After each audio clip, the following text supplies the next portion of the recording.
நான் போய் எங்க ராஜா கிட்ட விளக்க சொல்லிட்டு வரேன். போதுமா?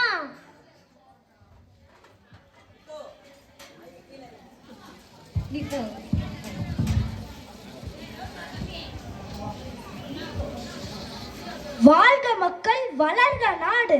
வரப்புயர் நீர் உயரம், நீர் உயர நெல் உயரம், நெல் உயர குடி உயரம், குடி உயர்ந்தால்தான் கோமகன் உயர்வான் என்ற வாக்குக்கு தலைவணங்கி சபையை துவக்குகிறேன். அமைச்சரே, என் மனதில் உள்ள சந்தேகத்தை தீர்த்து கொள்ள ஆஸ்தான புலவரிடம் 3 கேள்விகள் கேட்டிருந்தேனே, அதற்கு தக்கபடி விடையளிக்க அவர் சபைக்கு வந்திருக்கிறாரா? மன்னா, ஆஸ்தான புலவர் இன்று சபைக்கு வரவில்லை. ஏன்?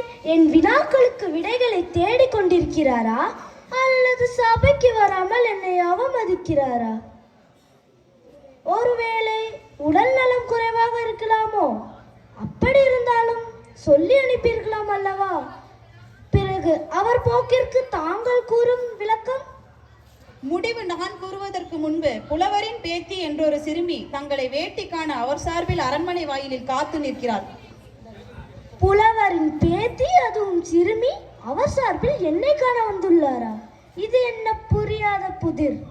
சரி, வர சொல். வாழ்க மன்னா, வளர்க உன் ஆட்சி, ஓங்குக உனது புகழ், உயர்க உனது செங்கோல், தலைக்கட்டும் தர்மம், வாழட்டும் உன் மக்கள், ஜெயிக்கட்டும் உனது நாடு.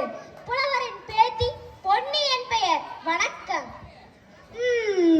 மீன் கொஞ்சுக்கு நீந்த கட்டு கொடுக்க தேவையில்லை, புலிக்கு பிறந்தது பூனையாவதும் இல்லை.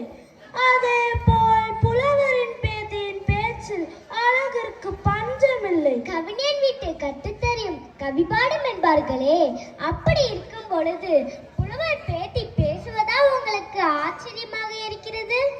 இல்லை, அதிசயமாக இருக்கிறது.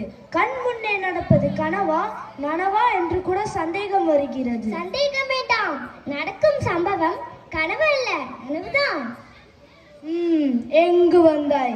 தாத்தாவிடம் 3 கேள்விகள் கேட்டிருக்கலாம், அதற்கு தக்கபடி விடையளிக்க நானே வந்திருக்கிறேன். என்ன இது?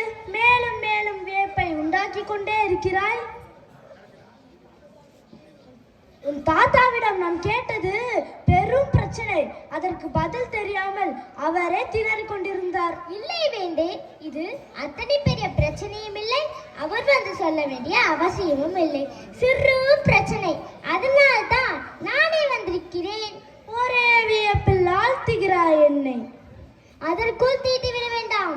உங்கள் முதல் கேள்வி என்ன? அதை சபையிலே சொல்லுங்கள்.